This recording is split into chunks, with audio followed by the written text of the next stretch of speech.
Okay, so in this lab, we'll talk about enabling Dependabot alerts for public and private repository. By the way, just notice on the top right hand side, you can click on this to have your state of Octoverse report, which I was referring to earlier in terms of how much open source is being used. Okay, to start with, I'm going to find a public repository of mine. I've got this. I think I've got a few, but I'm just going to start with this public one. So just to show you how it's enabled, if I go into security, so security, Dependabot.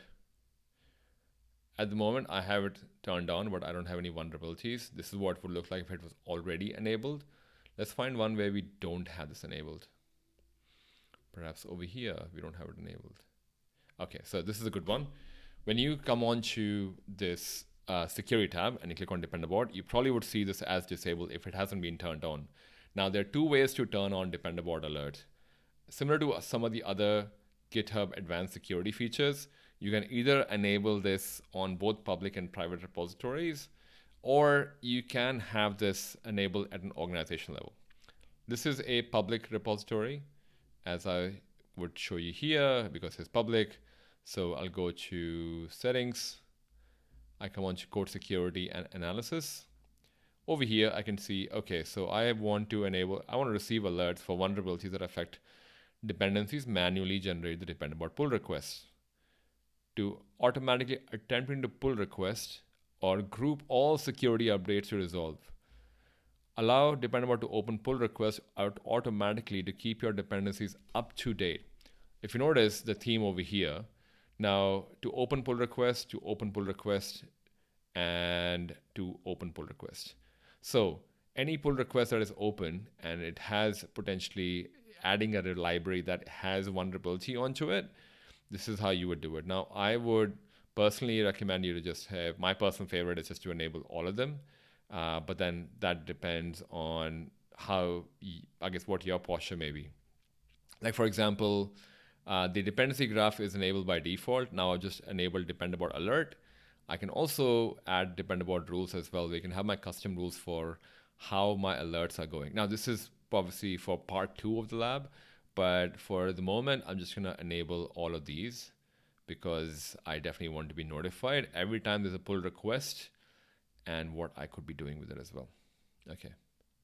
Version update.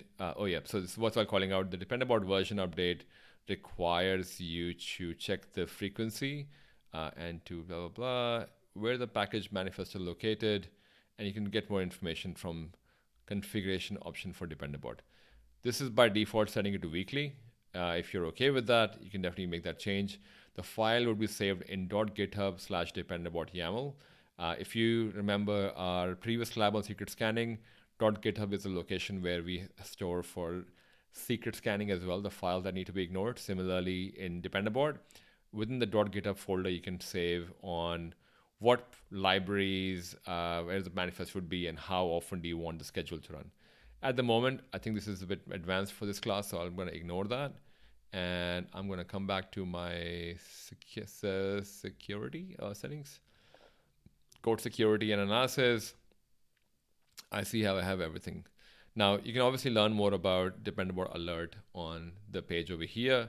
It talks to you how you can configure your repository that Dependabot automatically updates the packages that you use. At the moment, we're just focused on getting the alerts. So I have enabled them. Now I go to security and I go on to Dependabot alerts are enabled now. I can either click on here to save Dependabot alerts, or I can click on this directly. So it looks like at the moment there are no alerts for this, right? This is good. I don't want to create any alerts, but it's a good thing that there are no alerts. Now let's look at a private repository. So if I go to repositories and let me just find a private one, perhaps I can filter. Yes. All right, this is my private repository. Now this should have, my understanding, Dependabot is disabled. Again, similar process. Now this time, instead of going to settings, I'm gonna come over here and click on this repository setting, and I can now enable the same things from here as well. Right, so now that is enabled for my private repository as well. Now, it's worthwhile noting that there would be some limitation that you will come across in terms of how and when it can be scanned, but at least you're able to use Dependabot by default on your private and public repository, which is a good thing. Now, that was the first part of the lab. Next part is to enable this at an organization level. So I'll go to my organization specifically, and now if I go to settings, and I would go for code security and analysis. Now over here, Dependabot alert affects your dependencies, automatically enabled for all my repositories, and it is enabled and automatically enabled for all my repositories. You want group? Okay.